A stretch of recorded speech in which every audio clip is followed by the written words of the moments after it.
Tell me about your business then, Ben. B&R Strategic Growth. So basically I work in textiles manufacturing and apparel manufacturing and other kind of businesses that do with textiles or apparel. So that could be chemistry you apply on textiles for anti-odor, antimicrobial. But over 3 decades, I've worked in sales, largely in sports and outdoor, and then more recently in sort of more niche things like protection, impact protection on sportswear, for example, and in textiles. So I set my company up really to help businesses in that sector. It's not exclusive to there, but that's kind of where I'm starting, given my experience and my knowledge of the sector and the industry. That's your background in it, right? So that's where you've got your knowledge and your contacts are in that space as well. So in terms of the industry then, what are the sort of changes that you've seen in regards to sales and all the way people buy? The biggest change is the sustainability. If you look at the market in terms of what is happening, not just in outdoor and sports and textiles and garments, all about sustainability. And with that comes a new challenge. I think the biggest challenge is where people want sales. They want to grow scale their businesses. Yeah. Particularly if you're a smaller business or a new business and you're just trying to scale. And the challenge is all the noise. How do I scale without losing my focus and my identity, I guess. We've got to keep the main thing. But equally, companies can blow budget, right? And then we've got to get to the right people within the right time frame that they're going to buy the right cost, because everyone's going to make money, right? But it's what sort of frustrations do you see with some of the businesses you talk to? And then you've worked with a few different businesses over the last few years. So what sort of frustrations as you're going in? I mean, in terms of growing and scaling and increasing business and sales, very, very often you have smaller companies don't tend to have a structured CRM or a structured sales process necessarily, but they all have targets, right? They all have prospects. So it's identifying the right prospects and how you're going to engage with them and how you're going to get them to trust you to help them come on board. And I think one of the biggest challenges is when you reach out to new clients, new manufacturers, new brands, customers you want to manufacture products for or supply your fabrics, your textiles to. And it's a hugely competitive market. They go to a trade fair and all the full of suppliers. Yeah. So it's how do you identify which are the right partners and not convince, but how do you get the chance, the opportunity to have part of that pie, I guess. And then what the frustrating part is, you'll do the work, you'll get the leads, and very often they either just sit there, they disappear, or it's how do you engage with them in a way that gets your value across and allows that conversation.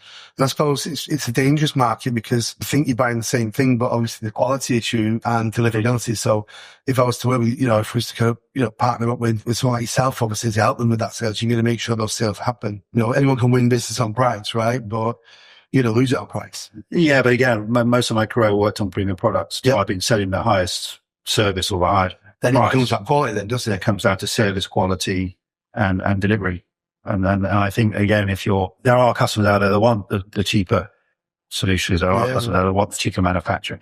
So not everybody's the same. So it's like understanding which brands the manufacturers work with who and what value they can offer to those particular customers. So I think there's an opportunity with everybody to find the right partner. Yeah. But it's just understanding where that opportunity lies in terms of the right partner. Well, there is, because like I say, some of the premium, they're happy to pay the high prices for the materials and the raw materials and for the manufacturing. But equally, it seems hard to understand that, where they're positioning their product. So your network and your experience does bring a huge amount of value to that. So, how do you help businesses solve those problems? I talk first of all about their business, understanding their you understand it, right? Yeah, understand the customer, understanding where they're trying to target.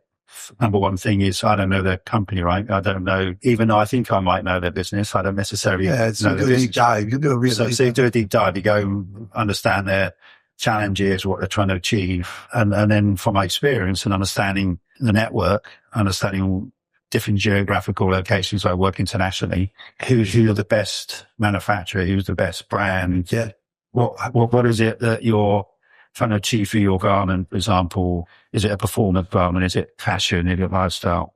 And then choose the right partner to target for that brand or that retailer. And again, this when it comes down to sales then for helping the sort of industries you work with, those actual sales journeys then. So how do we get to find out what's important when it comes to selling these garments, and getting those clients and building that pipeline. We talk a lot about pipeline and consistency. So how do we get to that? Again, understanding the actual brand's customer, looking at their websites, understanding their product, engaging very closely with the brand or the retailer. And we run a profit lever workshop when we as an initial. Sure. So how do you feel that makes it different to if it was just employing you as a consultant, for example, a day rate consultant, Yeah. So the profit lever workshop looks at the four profit levers that drive business, generally sales through process. Yeah. So rather than looking at it as a process, it's a case of stepping back, looking at the business as a whole, where we have challenges, where don't we have challenges, and focusing on those four profit levers to say, okay, which one of these maybe isn't working, we can tweak it, we can make it better. And then from there, you can implement solutions, work together with the client in who takes responsibility for which areas of the business, what's not working, why has the lead been sat there for 2, 3, 4, 5 months without moving. And it's really assigning responsibilities to the right people in the business to try and help, not necessarily assign blame, but try and why is it not moving? What is the situation? Is it the product? Is it the overall message? Well, that's where we come in terms of the clarity, and where we talk a lot about clarity and sort of sales. So why did being a certified total sales partner make sense for you? Why did that make sense in your industry and your background? Yeah. I mean, if you think about, what I've been doing prior to this, I've like I said, for 30 decades. That's a long time. 3 decades in the industry, working with brands as an employee, and then more recently over the last 6 years working as a consultant. And one of the things I found is the pattern repeats itself. You find the leads, you go through the process. What I like about TotalSalesHQ is you have the process and you have the structure and the support systems for me to then go out to clients and offer what I have in my own way, my own experience, my own knowledge, with the support of TotalSalesHQ. Whereas as a consultant on my own, it's very much about my knowledge, my contacts, don't have the same support from the back office. Yeah. Don't have the same support from co-pilots that we introduced into the business to help with the lead generation and the pipeline reviews and helping the customer really understand where the issues are. But fortunately, we've got a book called Sales Rhythm, and it explains what we do, right? Yeah. But how does a company understanding sales rhythm, and we can give them the book, which kind of tells a story, but how does that help you as a fractional sales leader? How does that help you in terms of engaging with people? I'm laughing through certain parts of it, but it's exactly what I myself have experienced as a salesperson and also running a sales team. Yeah, it's relatable, isn't it? Yeah, it's very relatable. I mean, everything that was said in that book, I could relate to. And I think that's really what helped me in terms of understanding what is the issue. And I think if you give that to a sales leader, a founder, somebody that really understands the business, they're going to immediately have a understanding of the issue. They're going to associate very quickly with what the book is saying, because that is a real life what you see in sales. And there's a connection there, isn't there? Yeah. And people can easily get to see themselves in there and see and experience some of the frustrations. But I can see how the last couple of days, you just completed a reset event with Matt and with a lot of the certified sales partners. So how are you feeling about, because obviously you've taken this model now to your industry, because you want to work with those partners. You're trying to create a network of partners that you're going to work with. And how are you feeling after the last couple of days? Because you're an entrepreneur, you're running your own business now, right? Yeah. So you're not there because you're being paid to go into a role. You decided to take this on. So you're in the trenches. Yeah. You're running a sales engine for your business. How do you feel after the last couple of days? I'm pretty excited, because if you look at what I've been doing before, before I founded B&R Strategic Growth and before I joined TotalSalesHQ, it was very much the pipeline. And then there was this bit where you can get stuck. Yeah. Generally. So not every business, but generally the smaller or the small to medium enterprise, they get stuck. And what I love about what I've just heard today and the training we're going through and the support we get is that part that gets stuck doesn't get stuck, because you have a support system driving it. And that's the key difference. So for me, it's not, I'm going out myself as a consultant, which I've been doing already for 6 years. Yeah. But it's now I have a system, sales engine, whatever you want to call it, that I can plug into a client's business, and I can help drive opportunities both into it and through the funnel to win opportunities at the end. And I think that's a key difference. Before, I didn't have that. You know, to an extent, I could use my influence and my knowledge and to help. But there's always that point where at some point the client would say, well, do we really need a consultant when we can now do it ourselves? When the reality is they need, because they don't have a system.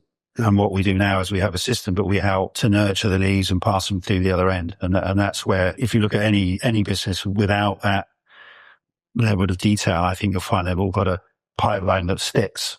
Yeah. It's a thick pipeline with no real visibility now where you're going to get your leads from. But, and you've been here for 2 days now. You've seen lots of activity. Your co-pilot, who's your co-pilot? Jonathan. So you've got Jonathan, mine's Kathleen. How reassuring is it for you as a business owner and as a sales leader in your functional sales in your own right? Because you're running your own business, right? How reassuring is it to see the activity that's been going on? It's super powerful. And again, what I like about TotalSalesHQ is that you don't dictate, I have to work this way. It's a case of me implementing things how I'd like to, but using your experience and your support. So working together, we can use your systems or the support that the back office gives, the co-pilots, the other parts of the business to help to drive the pipeline successfully. But it doesn't take away my own personal touch. No, it's your business, your way. I say a lot of, but you know, your branding's very, very distinctive, and it's your business, you know, and it's your asset, you know. But again, we talk a lot about kind of creating this rhythm, and you know, aspirationally, you know, I know we've opened up a lot of eyes over the last few days, but, you know, you mentioned the word excited, and it is exciting, you know, because you get to, you know, we're out there trying to find people who want help with, you know, get a better result out of their sales. But it's also exciting to know the people behind me are excited. Yeah. That comes across in the meetings I had with Jonathan, the meetings I had with Agnes and the team in the back. You know, they're super excited. They're delighted to help us. You know, I'd say they're very, very happy to be able to be part of the team, you know, and that's how we see it all. So that's been great. Thank you very much, mate.